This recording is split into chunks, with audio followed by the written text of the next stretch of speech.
Alhamdulillahirabbil alamin. Wassalatu wassalamu ala asyrafil anbiya'i wal mursalin wa ala alihi wa sahbihi ajma'in. Subhanaka la ilma lana illa ma 'allamtana innaka antal alimul hakim. Rabbi shrah li sadri wa yassir li amri wahlul 'uqdatam min lisani yafqahu qawli. Amma ba'd. Alhamdulillah ala nikmatil Islam. Alhamdulillah ala nikmatil iman wa kafa biha bin ni'mah. Alhamdulillah, segala puji bagi Allah Subhanahu wa ta'ala yang mengumpulkan kita, mempertemukan kita, menjadikan kita hamba-hamba yang di pagi hari ini dapat jatah macam-macam, dapat rezeki bermacam-macam, dapat limpahan rahmat dari Allah Subhanahu wa ta'ala yang bermacam-macam, berupa munajat, berupa salawat, berupa ibtihal, berupa kedekatan kepada orang-orang yang dikenal sama Allah Ta'ala, dengan orang-orang yang mulia di sisi Allah Ta'ala, dengan orang-orang yang diangkat derajatnya oleh Allah Subhanahu wa ta'ala. Maka seperti yang dikatakan oleh sahibul hadrah, nalhaq bihim fil yawm asa bihaqil qaum nalhaq bihim fil yawm.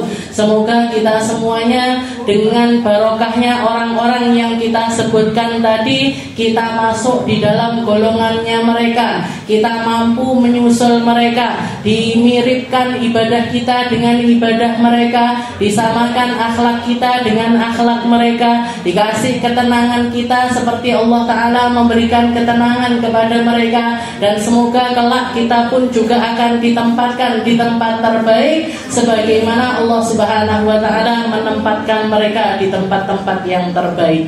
Ini adalah sesuatu yang Allah Subhanahu wa ta'ala hadiahkan kepada mereka-mereka yang memang diinginkan oleh Allah Ta'ala untuk jadi orang baik, untuk berada di tempat yang baik, untuk masuk di dalam golongan hamba yang terbaik. Mungkin kita semuanya selalu diistiqomahkan sama Allah Ta'ala. Mungkin kita semua selalu dikasih ridhonya Allah Ta'ala. Kita, anak cucu kita, orang tua kita, semua orang yang kita sayangi, yang walaupun hari ini gak bisa gabung sama kita, gak ikut di dalam majelis ini, semoga dapat keberkahannya juga, semoga dapat limpahan rahmatnya juga. Kita lanjutkan pembahasan kita di dalam kitab Khuluquna. Kalau kemarin kita bahas, kalau sebelumnya kita bahas tentang akhlak kita kepada Allah Subhanahu wa ta'ala, setelah itu masuk ke dalam bab yang membahas tentang khuluquna ma'a ibadi, akhlak kita bersama hamba-hamba Allah Ta'ala. Dengan yang pertama dikatakan di sini, nuhibbu likulli 'abdin amana billahi ma nuhibbu li anfusina. Kita diajarkan sama Nabi Muhammad untuk menyayangi sesama, untuk tulus dengan sesama, untuk memiliki perhatian dengan sesama sebagaimana kita mencintai diri kita sendiri. Dan itu adalah akhlaknya Rasulullah sallallahu alaihi wasallam. Ketika Sayyidah Aisyah ditanya seperti apa akhlaknya Nabi, maka Sayyidah Aisyah mengatakan kana khuluquhul Quran. Sesungguhnya akhlaknya Nabi Muhammad itu adalah Al-Quran. Kalau Al-Quran mengajarkan tentang kesabaran, maka Nabi Muhammad adalah manusia yang tersabar. Kalau Al-Quran mengajarkan tentang tawakal, maka Nabi Muhammad adalah manusia yang paling bertawakal. Kalau Al-Quran menyebut-nyebut tentang hamba-hamba yang bangun malam, maka Nabi Muhammad adalah manusia yang paling banyak jatah bangun malamnya. Kalau Al-Quran menyebutkan tentang hamba-hamba yang berjuang di jalan Allah Ta'ala, maka Nabi Muhammadlah manusia yang paling berkorban di jalannya Allah Ta'ala dengan apapun yang beliau mampu. Dengan segala hal yang Allah Ta'ala berikan kepada beliau, semuanya dikorbankan kepada Allah Subhanahu wa Ta'ala. Sebagaimana ketika beliau melakukan ibadah korban, beliau ketika melakukan ibadah korban, maka beliau mengatakan Allahumma minka wa ilaika. ya Allah ini korban darimu dan aku persembahkan untukmu. Itu gambarannya adalah hewan korban. Tapi hakikatnya Nabi Muhammad memberikan semua yang beliau punya untuk Allah. Hatinya untuk Allah, pikirannya untuk Allah, anak-anaknya didedikasikan untuk Allah, hartanya dihabiskan di jalan Allah. Semua waktunya, siang malamnya beliau pakai untuk melakukan perkara-perkara demi kepentingannya agama Islam, demi syiarnya agama Islam, demi li'i'la'i kalimatillah, untuk menaikkan kalimat-kalimat Allah agar semakin banyak hamba yang beriman, agar semakin banyak hamba yang bersujud, agar semakin banyak hamba-hamba yang kenal dengan penciptanya, yaitu Allah Subhanahu wa ta'ala. Setelah itu beliau mengatakan nashfaqu alaihim wa narhamuhum. Termasuk juga akhlak kita kepada hamba-hamba Allah yang lainnya adalah saling sayang, saling kasih dengan semua orang, dengan semua orang. Makanya para ulama, para orang-orang soleh, mereka karunia yang Allah Ta'ala berikan terbesar kepada mereka adalah hati yang rahmat. Jadi kalau kita ditanya sunnahnya Nabi Muhammad yang terbesar ini apa sih? Sunnahnya Nabi Muhammad yang paling gede ini apa? Apa bangun masjid? Apa bikin majelis? Apa bikin kajian-kajian? Apa bikin sedekah sekian ribu korban dan lain sebagainya? Bukan, Bu.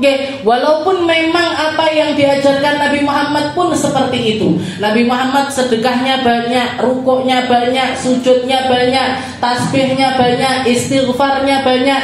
Bahkan dikatakan di satu majelis para sahabat itu ngobrol-ngobrol santai. Ada salah seorang sahabat yang ngitungi berapa banyak Nabi Muhammad mengucapkan Rabbil firli warhamni wa tub alayya, Rabbil firli warhamni wa tub alayya. Dikatakan sahabat tersebut ngitung di satu majelisnya Nabi, di duduknya Nabi Muhammad yang santai-santai, bukan di majelis, Nabi Muhammad lebih dari berzikir atau minta ampunan dari Allah Ta'ala lebih dari 100 kali. Rabbil firli warhamni wa tub alayya. Jadi ibadahnya Nabi banyak, zikirnya Nabi banyak, doanya Nabi banyak, sedekahnya Nabi banyak. Tapi kalau ditanya apa sunnahnya Nabi Muhammad yang terbesar ini apa, yang paling unggul dari Nabi Muhammad ini apa, ndak lain ndak bukan adalah sifat rahmatnya beliau. Rahmatnya beliau kepada siapapun, rahmatnya beliau kepada apapun bahkan. Nabi Muhammad itu rahmat bahkan kepada hewan-hewan, bahkan kepada tumbuhan. Ngasih. Kalau ketika peperangan Rasulullah seringkali mengatakan jangan bunuh anak kecil, jangan bunuh perempuan, jangan bunuh para pemuka agama, para pendeta, jangan membunuh orang-orang yang sudah tua yang gak ikut di medan peperangan. Termasuk diikutkan sama Nabi Muhammad, jangan nebangi pohon sembarangan. Masalah nebang pohon, Bu, di tengah peperangan dilarang sama Rasulullah SAW. Jadi kalau ditanya sunnahnya Nabi Muhammad terbesar ini apa? Rahmat, Bu.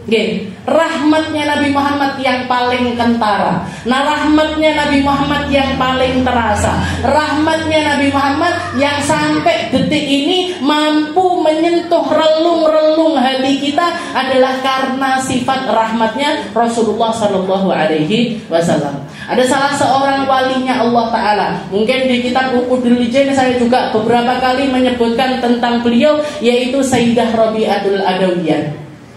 Dikatakan Sayyidah Rabi'atul Adawiyah ini pernah ketika beliau suatu malam lagi munajat, lagi duduk di atas sajadahnya berdoa kepada Allah Subhanahu wa Ta'ala, tahu-tahu masuk maling. Masuk maling ke dalam rumahnya beliau, bongkar-bongkar lemari, bongkar-bongkar laci, ngelihat nyari-nyari apa yang bisa dicuri, nyari perkara-perkara apa barang yang bisa diambil dari rumahnya Sayyidah Rabi'atul Adawiyah. Dikatakan Sayyidah Rabi'atul Adawiyah tetap di atas sajadahnya, beliau kerasa kok enek klotek neng mburi iki opo. Kalau kita kira-kira gimana, Bu? Belayu, maling tiba langsung pergi ke Pak RT, Pak ada maling di rumah saya. Beliau sendiri, nggak punya anak, nggak punya suami. Jadi istilahnya di rumah itu sendirian. Tapi karena keteguhan imannya beliau, nggak ada rasa takut sama sekali di dalam hatinya. Makanya sifatnya para walinya Allah dikatakan di dalam Al-Quran, la khaufun alaihim walahum yahzanun. Inna awliya Allahi la khaufun alaihim walahum yahzanun. Ciri paling besar ketika kalau kita mau tahu tentang wali-walinya Allah Ta'ala ini, mereka orang yang seperti apa? La khaufun alaihim walahum yahzanun. Gak punya takut, gak punya sedih. Gak punya takut, gak punya sedih. Lek awake dhewe wis ndrodok ndak karu-karuan. Niki tandane lek napa? Dudu wali awake dhewe. Bukan wali kita, Bu. Jadi ada maling gitu aja takut. Ada maling gitu aja takut. Dikatakan Sayyidah Rabi'atul Adawiyah ketika ngelihat klotek iki mesti maling ini. Ini mesti maling ini. Ya Allah, kasihannya maling ini masuk ke rumah saya. Nggak kira nemu apa yang bisa dicolong. Perhiasan saya nggak punya, uang saya nggak punya, baju layak pakai yang selain yang saya pakai juga nggak punya, bahkan makanan aja loh saya nggak punya. Ya Allah, kasihannya maling ini masuk ke rumah saya. Seandainya dia masuk ke rumahnya orang lain, dia bakalan dapat harta yang banyak. Apalah daya. Apalah daya. Setelah itu Pak, katanya Sayyidah Rabi'atul Adawiyah, beliau bangkit dari sajadahnya, pergi diinceng itu maling. Ling, dipanggil malingnya. Ling, kamu ngapain? Oh ini ternyata rumahmu toh. Sayyidah Rabi'atul Adawiyah, ini rumah Anda. Saya nggak tahu kalau ini rumahmu. Saya nyari-nyari harta benda. Kamu nggak akan nemu apa-apa di rumah ini. Kamu nggak akan nemu apa-apa di rumah ini dari harta duniawi. Tapi salah satu hal yang saya istilahnya ke semua orang yang datang ke rumah saya, mau itu tamu diundang ataupun tamu nggak diundang, pulang harus dapat sesuatu. Pulang harus bawa sesuatu. Tapi saya nggak punya apa-apa untuk saya berikan kepadamu. Terus gimana? Itu di belakang rumah saya ada sisa air wudhu. Tadi seember tak pakai separuh, pakaian yang separuh buat wudhu. Wudhu kamu. Disuruh wudhu, nurut lagi malingnya. Nurut, pergi ke belakang wudhu dia. Selesai wudhu, sampun, sudah wudhu saya. Ya sudah, sekarang sholat. Sholat di atas sajadah. Nanti saya akan mengaminkan doamu dan saya akan mendoakan kepadamu. Disuruh wudhu, disuruh sholat. Setelah sholat, didoain sama Sayyidah Rabi'atul Adawiyah, ya Allah, hadza abdun min ibadik. Ya Allah, maling ini adalah hamba dari hamba-hambamu yang banyak, yang luar biasa banyak, tersebar di seluruh dunia. Dia adalah salah satu hambamu. Dia nyari perkara dunia di rumah saya, nggak dapat apa-apa. Fala tahrimhum min, maka jangan engkau haramkan juga dia untuk mendapatkan kebaikan di akhirat nanti. Jadikan dia orang soleh, jadikan dia hamba yang baik, kasih dia hati yang indah, kasih dia perbaiki urusannya dia. Saya nggak bisa ngasih apa-apa kecuali doa tersebut. Masuk dari malik, mulai dari wong soleh, Bu. Taubat dari kelakuannya, taubat dari apa yang dia lakukan. Ini hamba-hambanya Allah Ta'ala. Jadi eman kalau melihat orang ini nggak dapat apa-apa dari kita. Entah itu perkara dunia ataupun perkara akhirat.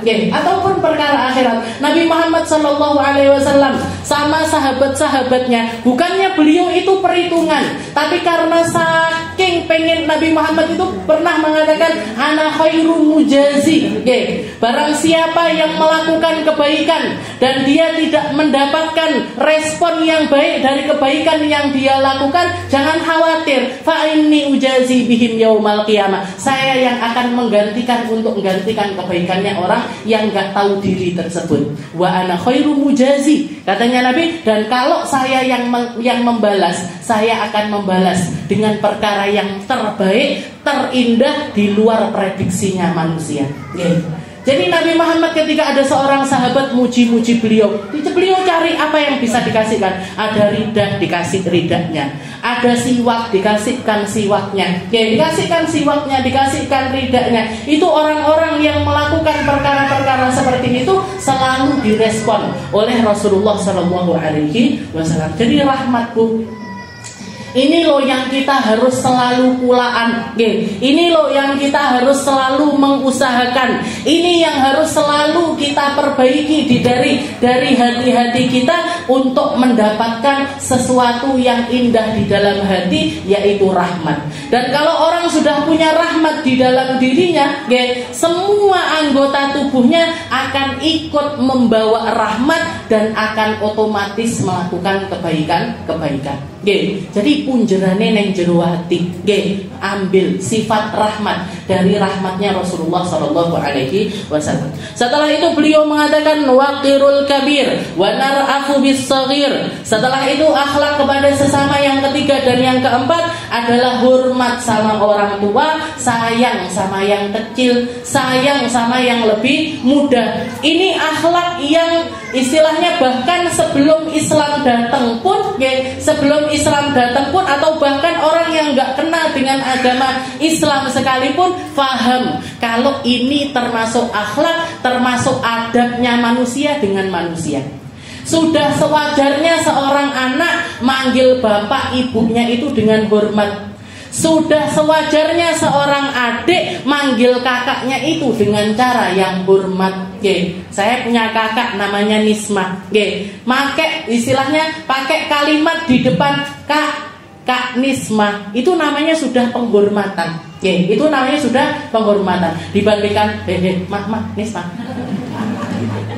Walaupun sebagian orang melakukan yang seperti itu dan nggak merasakan apa-apa, tapi kalau kita bisa melakukan yang terbaik di dalam panggilan sesama manusia, itu jauh lebih baik lagi. Nabi Muhammad niku Nabi Muhammad itu bahkan benda-bendanya beliau itu dikasih nama. Beliau punya ceret, kayak gelas cangkir seperti ini, beliau kasih nama Ar-Rayyan, dikasih nama Royan. Royan itu artinya pelepas dahaga. Memang air ini kan fungsinya buat istilahnya gelas ini wasilahnya kita untuk melepaskan dahaga. Beliau menjuluki sahabatnya Sayyidina Abu Bakar dijuluki As-Siddiq, Sayyidina Umar dijuluki Al-Faruq, Sayyidina Utsman dijuluki Dzun Nurain, Sayyidina Ali dijuluki Babul Ilm dan Babu Madinatil Ilm. Dikasih julukan-julukan yang baik seperti itu adalah sebagai bentuk penghormatannya Nabi kepada orang lain. Nuwaqirul kabir wa nar'afu bis shaghir. Juga akhlaknya Nabi Muhammad itu selalu menempatkan anak-anak kecil itu dengan porsinya yang baik. Di masyarakat biasanya anak kecil itu, anak-anak itu dianggap sebagai kasta nomor 2. Nomor satunya emak-emak. Pokoknya menang dewe kan emak-emak. Mau ngelawan arus pun kudu bangga menang. Jadi emak-emak ini ras terkuat nomor 1. Biasanya anak kecil ini dianggap sebagai ras paling lemah. Dianggap sebagai ras paling kecil yang dianggap saya urung iso apa-apa, masih belum ngerti apa-apa, belum bisa nyari duit ini itu dan lain sebagainya. Nabi Muhammad SAW nempatkan anak-anak kecil itu dengan porsinya, dan dikasih perhatian sama Nabi Muhammad itu dengan perhatian yang besar. Nabi Muhammad bahkan membaiat Sayyidina Abdullah bin Zubair, umurnya 7 tahun, dibaiat di dalam keislamannya dengan megang tangannya dengan tangannya Rasulullah SAW. Ini perjanjian terkuat, ikrar kesetiaan di dalam agama Islam yang paling kuat itu ketika seseorang itu melakukan baiat. Anak umur 7 tahun dibaiat sama Nabi. Anak umur 7 tahun dibaiat sama Nabi Muhammad. Setelah itu dikatakan salah satu sahabat yang lain, anak kecil juga usianya nggak sampai 10 tahun. Jangan kalau ngobrol sama anak umur 10 tahun, biasanya kita yang mengecil-ngecilkan diri, istilahnya kita yang berusaha untuk ngobrol yang ringan kepada mereka biar mereka ini nyambung. Paling diceritani yo panggah kancil nyolong timun, lah ndak ngono Cinderella atau sesuatu yang sifatnya itu seperti itu. Nggih, nanti dicubit-cubit pipinya, nggih, dicubit-cubit pipinya. Padahal kalau muamalahnya Nabi Muhammad sama anak-anak kecil, nggih, dikatakan Rasulullah bahkan mewasiatkan kepada anak umur 9 tahun, 8 tahun, nggih, dikatakan ya gulam ihfadillah yahfaduk, ihfadillah tajidhu tujahak. Katanya Nabi, ini diriwayatkan sama seorang sahabat yang waktu itu usianya masih 7 tahun. Saya diajak ngobrol sama Nabi, saya diwasiati sama Nabi. Apa wasiatnya Nabi? Wahai anak kecil, jagalah Allah Ta'ala di dalam dirimu, kamu akan mendapati Allah Ta'ala menjaga dirimu.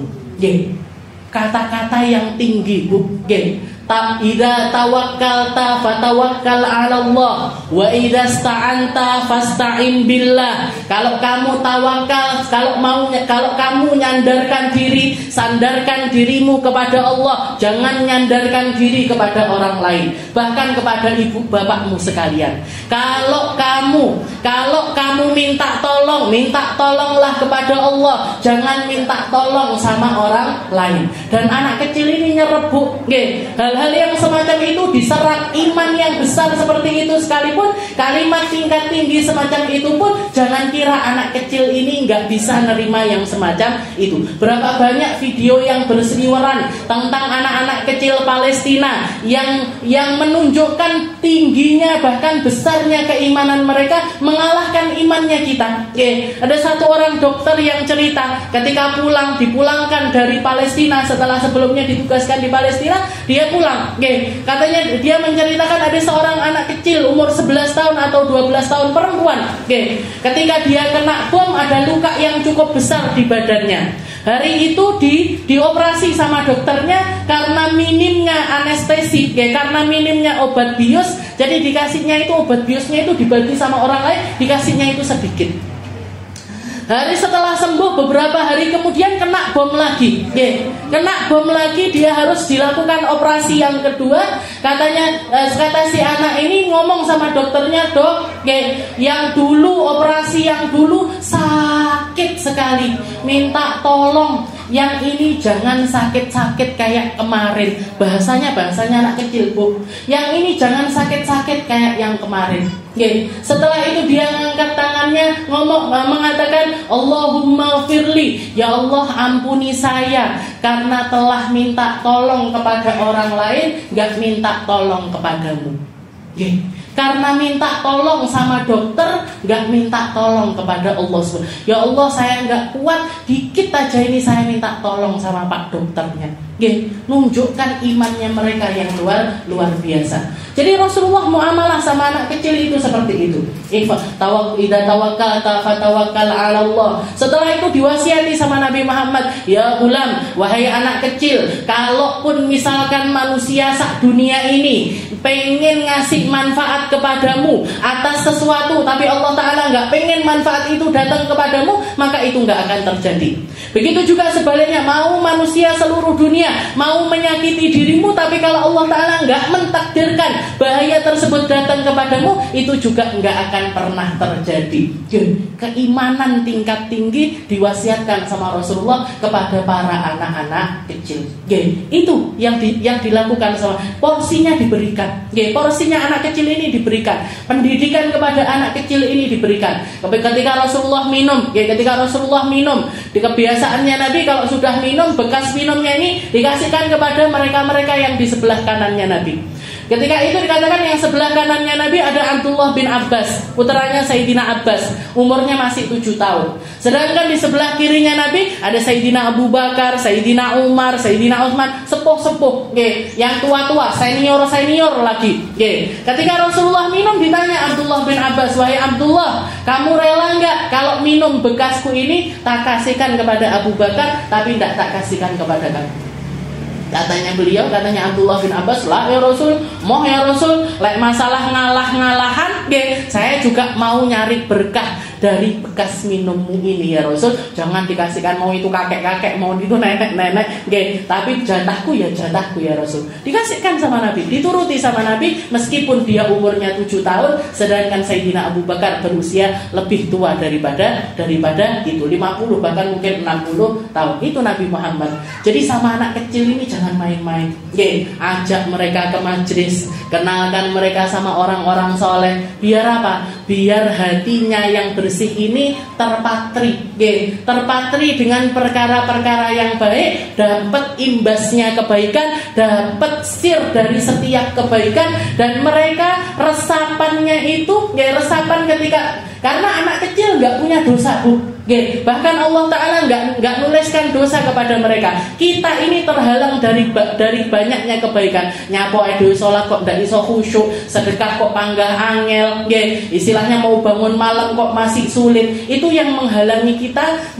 Sebagiannya adalah karena banyaknya dosa-dosa kita. Sedangkan anak kecil-kecil itu bersih, nggak punya apa-apa, nggak punya dosa. Kasih kepada mereka kebaikan-kebaikan agar kebaikan ini terus tumbuh bersama tumbuhnya badannya mereka. Tapi Rasulullah juga negur ketika melihat anak kecil ini kan nggak bisa dikontrol. Banyak kelakuan mereka itu yang kadang-kadang juga istilahnya melanggar. Ditegur sama Nabi Muhammad ketika ada anak kecil ngelempari batu ke atas pohon kurma biar buahnya ini jatuh. Biar buahnya ini jatuh dilempari pakai batu, dilempar lagi pakai batu. Katanya Nabi Muhammad, jangan kayak gitu, jangan dilempari buahnya. Nanti kalau misalkan batu ini kamu lemparkan, jangan-jangan yang jatuh bukan buahnya, tapi justru batunya kena kamu. Jadi dipahamkan, dilarang sama Nabi Muhammad. Pertama dilarang sama Nabi Muhammad. Yang kedua dikasih solusi sama Nabi Muhammad. Gak usah ngambil yang di atas. Ini loh yang jatuh-jatuh ambil. Yang jatuh-jatuh ini ambil. Yang jatuh-jatuh ini diambil. Dikasih solusi sama Nabi. Dan yang terakhir apa? Didoakan sama Nabi. Asba'allahu batnak. Semoga Allah Ta'ala mengenyangkan perutmu, mencukupkannya dengan yang jatuh-jatuh ini tadi. Ini kita kadang-kadang yang lupa, Bu. Ditegur ya, tapi tidak ngasih solusi. Ojo maem iki, nyapa Bu? Ya pokoknya ojo maem. Jangan dolan ke sana. Kenapa, Bu? Pokoknya jangan dolan. Kasih paham, Bu.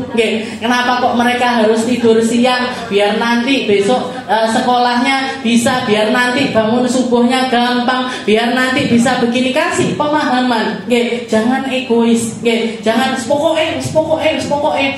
Ilmu pokoknya ini nggak masuk.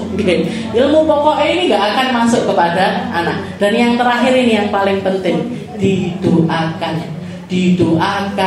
ditirakati, dikasih porsinya untuk dapat kebaikan itu secara maksimal. Doakan mereka setiap sholat, doakan mereka di tengah malam, doakan mereka ya. Jadi jenengan puasa niatkan, ya Allah saya puasa nirakati anak-anak saya, nirakati cucu-cucu saya, mertuanya kakak saya, Ustazah Nisma itu kalau setiap habis subuh itu, beliau itu baca wirid banyak, Wiridul Latif dibaca, Yasin dibaca, ini dibaca, dan terakhir beliau tawasul disebutkan namanya anak-anak, anak mantu, cucu, disebut satu-satu, difatihai satu-satu. Lahir punya cucu baru dimasukkan ke listnya. Nenek saya dulu juga gitu, mau baca Al-Quran itu sebelahnya tulisan nama cucu-cucunya sama anak-anak mantu cucu itu dituliskan. Jadi sebelum baca Al-Quran ya Al-Fatihah buat anaknya yang nomor 1, 2, anaknya sa istrinya sa anak-anaknya, nomor 2 anaknya sa istrinya sa anak-anaknya, itu disebutkan satu-satu. Nanti ada baru dituliskan, ada baru lagi dituliskan. Jadi setiap kali sebelum baca Al-Quran beliau nyebutkan nama anak-anaknya ini tadi, setelah itu difatihai baru ngaji. Baru setelah itu ngaji. Jadi kesalehan anak, kebaikan anak, porsi yang banyak hadiah dari Allah Ta'ala berupa kebaikan-kebaikan itu rata-rata, kalau saya lihat rata-rata bukan karena kebaikan anak itu sendiri, tapi karena tirakate orang tua-tuanya. karena kesalehan dari orang-orang sebelumnya. Seperti yang dikatakan juga di dalam surat Al-Kahfi, ketika Nabi Musa berjalan dengan Nabi Allah Khidir, salah satu hal yang diproteskan sama Nabi Musa, sebelumnya diajak masuk ke warung, disuruh tidak punya uang makan di situ dan disuruh benahi ini itu, beliau tidak mau. Nabi Khidir nggak mau. Tapi ketika nyampe di satu jalan melihat ada tembok sudah mau rubuh, ujuk-ujuk dibenak nih. Katanya Nabi Musa, tadi loh kita mau ditawari kerja, setelah itu nanti dikasih imbalan makanan, jenengan nggak mau. Ini nggak ada yang mau ngasih imbalan, kok malah jenengan benerin tembok yang mau rubuh ini tadi. Ternyata apa? Sirnya di balik itu, wa kana abuhuma sholihan. Ini tembok rumah punya anak yatim, punyanya anak yatim, dan anak yatim ini dapat peninggalan dari orang tuanya ini harta di bawah rumahnya. Kalau sampai temboknya ini ambruk, nanti ketahuan keluarganya, diambil harta warisan tersebut, nggak disisakan untuk mereka, makanya diperbaiki sama Nabi Allah Khidir. Wa kana abuhuma sholihah. Dan para ulama menafsirkan kata-kata abah mereka ini orang soleh, sebabnya dijaga sama Allah Ta'ala karena abah mereka ini soleh, itu adalah kakeknya mereka yang ketujuh adalah seorang nabi. Jadi bukan kakeknya langsung atau abahnya yang soleh atau kakeknya yang soleh, enggak, tapi kakeknya yang ketujuh adalah orang yang punya pangkat tinggi di sisi Allah Subhanahu wa Ta'ala. Oleh karena itu, kalau misalkan kita jadi orang baik, kita berarti sedang memperbaiki anak turun kita. Kalau kita jadi orang-orang yang banyak zikir, kita sedang meminta sama Allah Ta'ala agar anak cucu ini juga jadi ahli zikir. Ketika kita sholat malam atau khusyuk di dalam sholat kita sedang mengusahakan agar anak cucu kita ini juga jadi orang-orang yang sujudnya indah, yang sholatnya indah, yang ibadahnya indah kepada Allah Subhanahu wa Ta'ala. Mungkin kita semuanya dapat porsi yang banyak dari kebaikan, dikasih sama Allah Ta'ala ketenangan hati, dikasih akhlak yang mulia, mampu menghormati orang yang lebih tua dari kita, mampu sayang dengan sayang yang benar kepada mereka-mereka yang lebih muda daripada kita, dikasih porsi dari akhlaknya Nabi, dapat porsi dari rahmatnya Nabi, dapat porsi dari setiap kebaikan-kebaikan yang Allah Ta'ala titipkan kepada Nabi Muhammad SAW. Dan mungkin kita semuanya diistiqomahkan, kita semuanya diampuni, kita semuanya selalu dibantu untuk jadi orang baik, dibantu untuk melakukan kebaikan, dibantu untuk kumpul-kumpul di tempat yang baik. Ala hadhihi niyah wa ala kulli niyatin salihah wa ila hadratin Nabi Muhammad sallallahu alaihi wasallam bisirril Fatihah.